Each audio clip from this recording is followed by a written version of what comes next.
Ice cream ছোট বড় সবার কাছে লোভনীয় একটি পণ্য।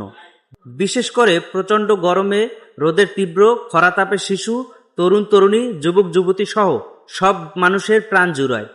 তবে কোনো ধরনের অনুমোদন ছাড়াই কুড়িগ্রামের উলিপুরে গড়ে উঠেছে একাধিক আইসক্রিম তৈরির কারখানা।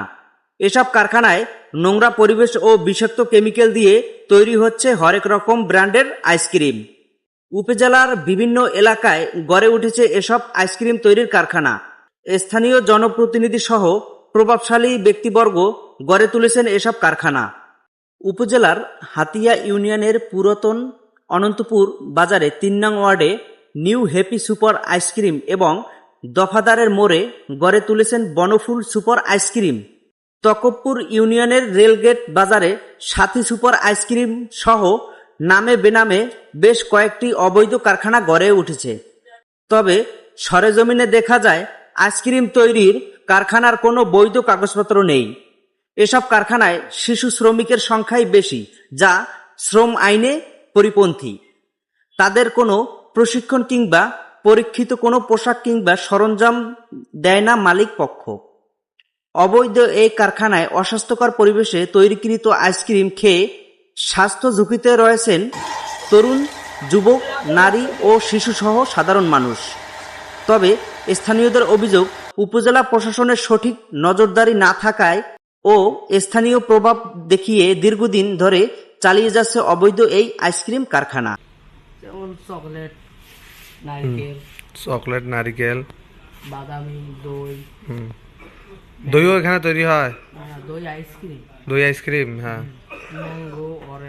ম্যাঙ্গো এই ঘোড়া তৈরি হয়। আচ্ছা, ওই পানিগুলো যে গন্ধ হয়েছে ওগুলো দিয়ে কিভাবে বানাবে? গন্ধ হয়নি, ওটা লবণ বানায়।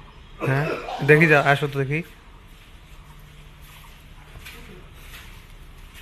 এই যে পানিটা দিয়ে গন্ধ ছুটছে, দেখো তো, এই যে পানিটা দিয়ে গন্ধ ছুটছে।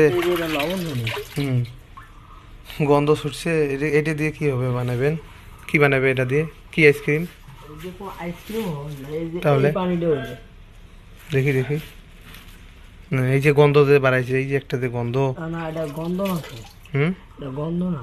তাহলে এই পানির উপরে ওই যে ফর্মাটা করে ওই ফর্মা রাখেন। ফর্মা রাখি, মানে ওই পানিতে ঠান্ডা হিট দেওয়ার পরে আইসক্রিম হয়। আইসক্রিম হয় ওখানে এই ফর্মার মধ্যে সবকিছু দেন। মানে এটা এটা এটা তোলো দেখি। একই এই যে কাঠি মাটি এগুলো, এই যে মানে কাঠি হলে ওই যে মানে এগুলো পানি কি এগুলো থাকে? আর পানি চেঞ্জ করা হয় না? পানি চেঞ্জ করা হয়। কোন দিক দিয়ে চেঞ্জ মনে করো পানি দেওয়া রাখছি, হ্যাঁ, গুলি রাখছি, এই পানিটা আবার এই পানিটা আবার এখানে দেওয়া হবে। কখন গুলাইছেন? এটা এই যে মনে করো 2 দিন হয় গুলাইছেন। উপজেলা স্যানিটারি ইন্সপেক্টর জয়নুল আবেদিন বলেন, অবৈধ এসব কারখানাকে বারবার নোটিশ দিয়ে সতর্ক করা হয়েছে। অতি শীঘ্রই এসব কারখানার বিরুদ্ধে সংশ্লিষ্ট কর্তৃপক্ষের মাধ্যমে যথাযথ ব্যবস্থা নেওয়া হবে। আমরা যে সমস্ত কারখানা এগুলা মানে আইসক্রিম কারখানা হোক বা খাদ্যদ্রব্য যেখানে তৈরি হয়, উৎপাদন হয়, বিক্রয় হয়, আমরা সেগুলোকে সবগুলোকে সমভাবেই আমরা তাকে ভিজিট করি এবং সবাইকে একই রকমের পরামর্শ দিই।